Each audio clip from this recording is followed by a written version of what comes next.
O mercado imobiliário americano está passando por um cenário extremamente complicado, tanto nos imóveis residenciais, mas principalmente nos imóveis comerciais. Com um forte aumento nas taxas de juros, os consumidores passaram a ter dificuldade para comprar e alugar imóveis ou até mesmo fazer reformas em suas casas. Além disso, a maior adoção do trabalho remoto após a pandemia mudou a forma como os funcionários trabalham e reduziram a necessidade de escritórios físicos, o que tem aumentado e muito a taxa de vacância desses espaços. Nesse vídeo eu vou trazer dados importantíssimos para vocês sobre o mercado imobiliário americano, o que está acontecendo com ele, porque de certa forma não está muito bom, e vou trazer uma atualização até quais ações podem ser impactadas com esse movimento do mercado imobiliário. Então fica bem atento que esse é um vídeo bem diferente e bem completo. O mercado imobiliário americano foi fortemente impactado pelas mudanças nas taxas de juros ao longo dos últimos anos. Quando os juros estavam extremamente baixos em 2020, se tornou muito mais fácil financiar uma casa nos Estados Unidos, o que resultou em um pico de 1 milhão de casas novas vendidas apenas no mês de outubro de 2020. Esse número foi o mais alto desde o ano de 2006, 2 anos antes da crise imobiliária de 2008. E com a forte demanda, os preços das casas aumentaram e muito. Aqui a gente consegue ver que de 2020 a 2023 o preço médio saiu de 250 a 300 mil dólares aqui para mais de 500 mil dólares o preço médio das vendas. Teve uma leve queda ali em 2022 começo de 2023, mas se mantém nos patamares de 500 mil dólares. Porém, ao longo de 2021 e 2022, os Estados Unidos enfrentou uma disparada na inflação, já que existia muito dinheiro circulando na economia e o Fed passou a ter a necessidade de aumentar bastante a taxa de juros para controlar essa inflação. Então aqui a gente consegue ver a taxa de hipoteca, que é como se fosse a taxa de financiamento aqui no Brasil, só que lá nos Estados Unidos, que agora está com uma média de 7%, uma taxa de hipoteca aí de 30 anos, que é o mais comum lá nos Estados Unidos. E só para vocês terem ideia, em 2021, quando a taxa de juros estava mais baixa por lá, eles pagavam em média 2,8% a 3% num financiamento de imóvel. Então vocês já podem imaginar o que aconteceu, né? Basicamente a demanda caiu muito agora nesses últimos meses e anos também, porque está muito caro você financiar um imóvel nos Estados Unidos agora, comparando obviamente com o histórico que a gente teve nos anos passados. Com essa combinação de aumento nos preços e aumento nas taxas de hipoteca, se tornou muito mais difícil comprar um imóvel nos Estados Unidos e gerou uma forte contração nas vendas. A gente consegue ver que a venda de novas casas nos Estados Unidos despencou, né, de outubro de 2020 a 2023, aqui em fevereiro, né, saindo de 1 milhão de casas, onde bateu o pico aqui num mês só, para 625 mil casas, né, onde se mantém a média até agora em 2024. A mesma coisa aconteceu com a venda de casas existentes, ou seja, casas que já existiam e foram revendidas. A gente vê aqui que também teve uma queda muito forte de janeiro de 2022 a 2023 e se manteve mais ou menos no mesmo pico aqui em 2023 e 2024. Então a gente percebe que o cenário atual do mercado imobiliário americano, ele é bem pior do que a gente imaginava. De certa forma, as casas estão muito caras e ainda assim a taxa de financiamento também. E de acordo com um estudo da Associação Nacional de Corretoras dos Estados Unidos, as taxas de hipotecas, né, as famosas taxas de financiamento, elas precisariam cair para 6% para aumentar novamente o poder de compra de um imóvel. Mas os especialistas não esperam que essa queda aconteça tão cedo. A tendência é que o mercado imobiliário continue volátil e seja difícil cravar qual vai ser a sua real trajetória, já que isso depende dos próximos dados de inflação e de quando o Fed irá começar a cortar os juros. Mas enquanto o cenário econômico estiver incerto e o mercado imobiliário também continuar dessa forma, muitas empresas relacionadas a vendas de casas, vendas relacionadas a produtos de casa,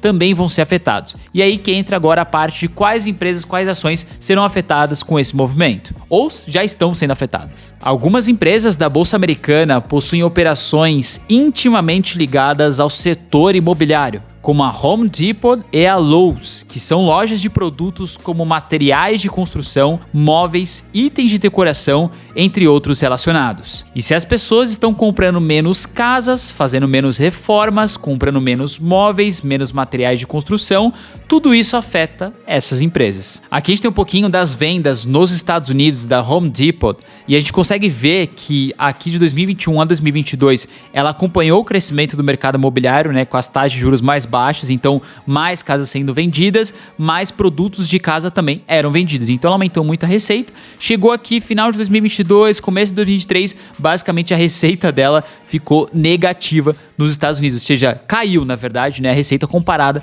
com os anos anteriores e trimestres anteriores. Isso porque a demanda ela ficou muito mais fraca. A mesma coisa aconteceu com a variação do ticket médio, né? Ou seja, o valor médio vendido por pessoa que compra na Home Depot, a gente consegue ver que caiu bastante, né? Ou seja, as pessoas estão gastando, entre aspas, menos na loja deles ali, por também relação de custo. Richard McPhail, CFO da Home Depot, disse que os clientes continuam tendo capacidade de gastar, mas estão adiando esses projetos porque, devido às taxas mais altas, não parecem ser o melhor momento para executá-los. A Lowe's, que é uma concorrente da Home Depot, também enfrenta problemas parecidos, como a redução nas vendas e quedas nas margens, enquanto seus clientes adiam grandes projetos em decorrência das taxas de juros. Então é um cenário bem parecido aqui na Lowe's em comparação com a Home Depot, onde a gente vê que as vendas elas também estão caindo comparadas aos trimestres dos anos anteriores, principalmente em comparação a anos de 2022 e anos de 2023 também. Em resumo, o mercado imobiliário tem tido uma queda e várias empresas relacionadas intimamente com esse tipo de mercado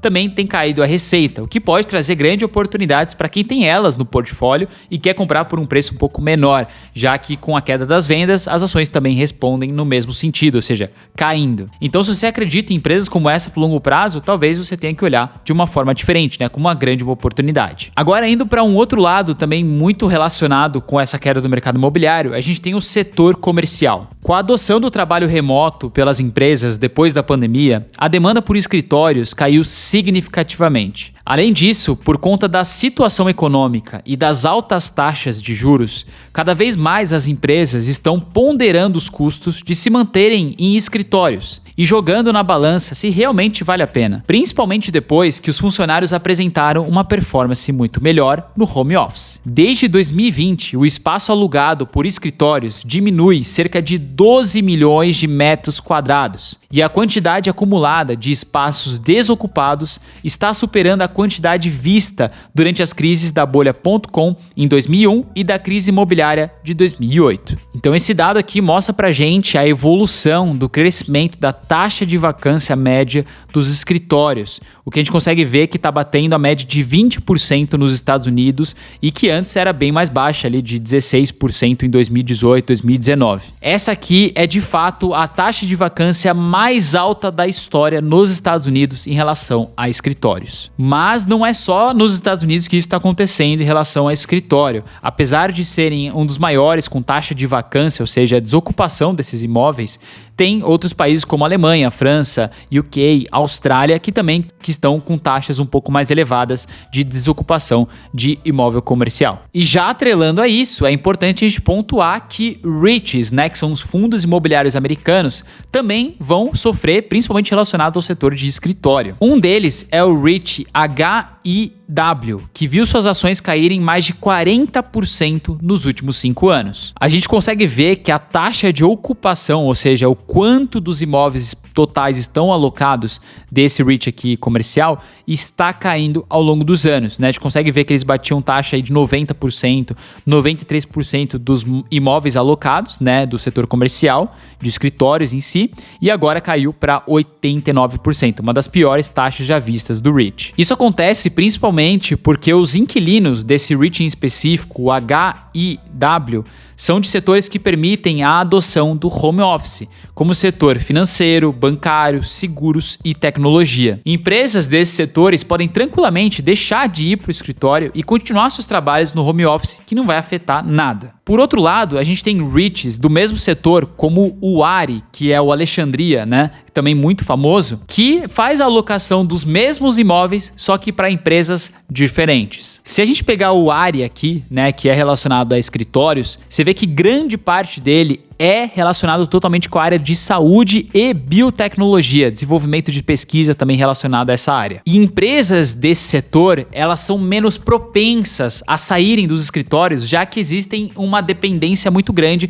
principalmente de uso de produtos e também máquinas que são físicas e não dá para você levar para casa para fazer um estudo. Então olha que interessante, você analisar que tipo de imóvel aquele REIT tem, né, para quem ele aluga, faz total diferença também, principalmente hoje olhando para o setor de escritório, onde um setor de tecnologia e financeiro consegue sair do escritório para continuar trabalhando e aqueles REIT que têm uma maior alocação no setor de saúde, por exemplo, ainda tem uma taxa de ocupação um pouco mais elevada, porque não existe uma facilidade muito grande de eles saírem do escritório para continuar as pesquisas e desenvolvimento. Então por isso que é legal você estudar e entender um pouco mais como funciona cada tipo de REIT. A gente consegue ver aqui que a taxa de vacância do REIT ARI, ele já é bem superior, né? Manteve a média aqui de 95, não caiu muito, né? Tava 97 nos anos anteriores, mesmo com a desocupação, ainda assim é uma taxa bem forte e elevada e começou até voltar a subir aqui no início de 2024. Então assim, é óbvio que todos os REITs do setor de escritório estão sendo impactados na cota, né? O preço delas estão caindo, mas algumas vão cair mais, né? Que nem o caso do HIW, né? Contra o ARI, porque o HIW tem ali imóveis mais desalocados do que o próprio ARI em si. Então, de novo, mesmo com a queda deles, é legal você saber diferenciá-los. E se você gosta desse tipo de REIT ou gosta de investir em dividendos nos Estados Unidos, quer montar uma renda passiva em dólar, quer montar uma carteira, tem uma dificuldade de identificar a diferença de um REIT, saber qual que é melhor para você, eu recomendaria você entrar para a consultoria Dollarame, onde a gente vai analisar o seu perfil, entender realmente o que você quer investir e fazer toda a análise para você, escolher os melhores REITs, os que realmente são diferenciados no setor, os que têm proteção de entregar mais resultado para você ou mais dividendos. Então, se você já tem um valor ali que você quer investir nos Estados Unidos e não sabe nem como começar e queria ter uma ideia de nós especialistas para como você deveria montar essa carteira, a gente fazer o acompanhamento para você, te ajudar no suporte, tirar suas dúvidas, fazer call, tudo isso, basta você preencher um formulário que eu vou deixar aqui na descrição ou até mesmo o QR Code aqui. Você preenche um formulário rapidinho e a gente vai te chamar para fazer uma call gratuita e te mostrar como funciona a consultoria aqui e também tirar todas as dúvidas e aí você toma a melhor decisão. Eu tenho certeza que eu consigo fazer você alcançar melhores resultados e ter uma melhor performance ou até mesmo conseguir mais dividendos, uma renda passiva no exterior. E lembrando que nossa agenda está super lotada já agora em junho, bem provável que isso já comece para julho, então preenche o quanto antes aqui embaixo porque é bem provável que a gente só consiga alocar você daqui a alguns dias e quanto mais tempo você demorar, mais tempo a gente vai demorar para atender você. Agora vamos dar uma olhada nas expectativas e previsões para esse mercado do setor imobiliário. A Moody's Analytics, especializada no setor imobiliário comercial americano, disse que a tradicional vida de escritório foi substituída pelo trabalho híbrido. Além disso, reportou que a vacância nos escritórios subiu para um recorde histórico de 19,6%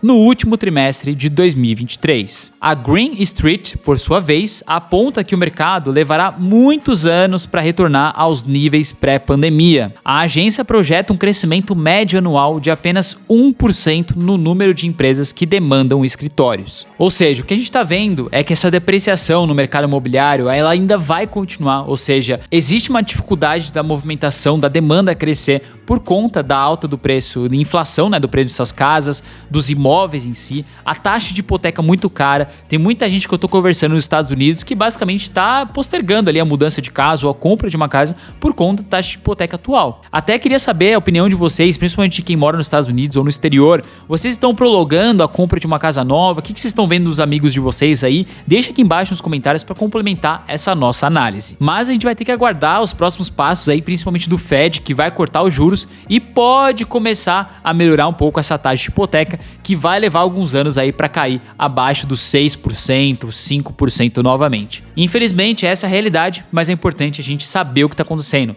ter esse conhecimento. Então, se você gosta desse tipo de conteúdo, não esqueça de se inscrever aqui no canal e deixar a sua curtida, que aí você sempre vai receber vídeos parecidos como esse. E lembrando, se você tem interesse na consultoria da Dollarame, preencha aqui o formulário e eu tenho certeza que você não vai se arrepender. A gente se vê no próximo vídeo. Valeu, até mais!